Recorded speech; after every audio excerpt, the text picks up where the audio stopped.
بسم اللہ الرحمن الرحیم۔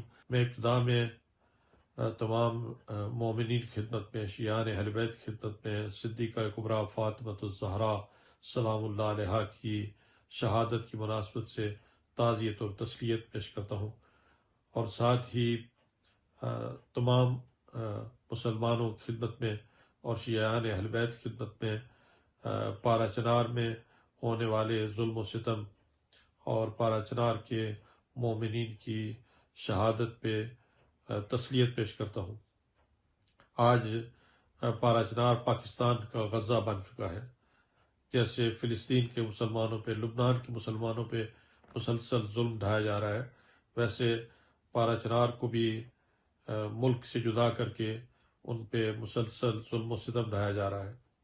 ایک مدت سے پارا چنار کے لوگوں نے اپنی قربانیاں پیش کی ہیں۔ ایک مدت سے پارا چنار کے لوگوں کے جسم کے اعضاء کاٹ دیے گئے، ان کو قتل کر دیا گیا۔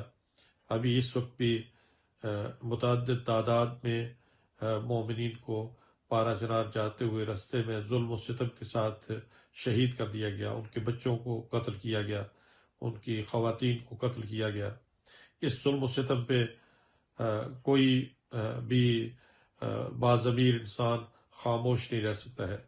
ہمارے پاکستان کی ملی اور قومی تنظیموں نے، علماء نے اس پہ آج جمعہ کے دن احتجاج بھی کیا ہے، لیکن صرف احتجاج کافی نہیں ہے۔ عزیزان گرامی، علماء اعلام، خطباء کرام اور میں جمعہ کی خدمت پہ گزارش کروں گا کہ صرف ایک احتجاج پہ اکتفا نہ کی جائے۔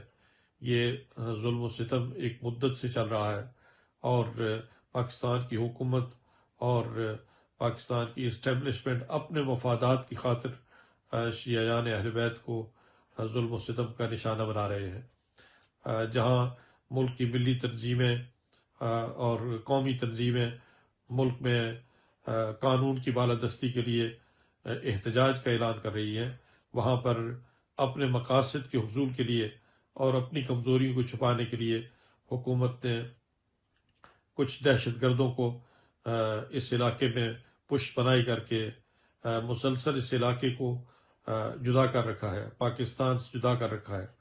اور ضرورت اس امر کی ہے کہ ہمارے ملک کے جتنے بھی لوگ جہاں جہاں پر مقیم ہیں، چاہے وہ انگلینڈ میں ہوں، امریکہ میں ہوں، دوسرے ممالک میں مقیم جتنے بھی شیعان اہل بیت ہیں، ان کے لیے ضروری ہے کہ وہ اس ظلم و ستم کے خلاف آواز بلند کرے، اور بالخصوص پاکستان کی قوم اور شیعہ سنی مسلمانوں سے گزارش کروں گا کہ اس مسئلے کو کسی ایک مکتب کے ساتھ مخصوص نہ کیا جائے، بلکہ پاکستان کے سنی علماء کو اس کے خلاف آواز بلند کرنی چاہیے، کیونکہ نشانہ بننے والے صرف شیعہ نہیں ہیں۔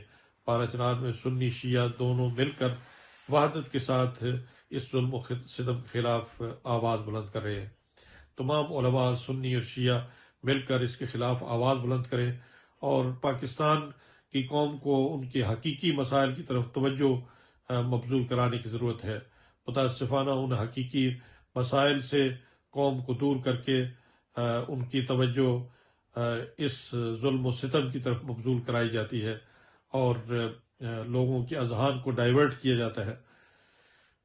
چنانچہ میں آخر میں پھر دوبارہ یو کے میں مقیم اور دیگر ممالک میں مقیم تمام علماء سے گزارش کروں گا کہ وہ پارا چنار کے اس ظلم و ستم کے پہ آواز بلند کریں، اور پاکستان کی ملی تنظیمیں، قومی تنظیمیں اور مذہبی تنظیمیں اس ظلم و ستم کے خلاف کچھ اس طرح سے مسلسل جدوجہد کریں تاکہ پارا چنار میں امن و امان کو قائم کیا جا سکے اور پارا چنار کو اپنے ملک کا حصہ قرار دیا جا سکے۔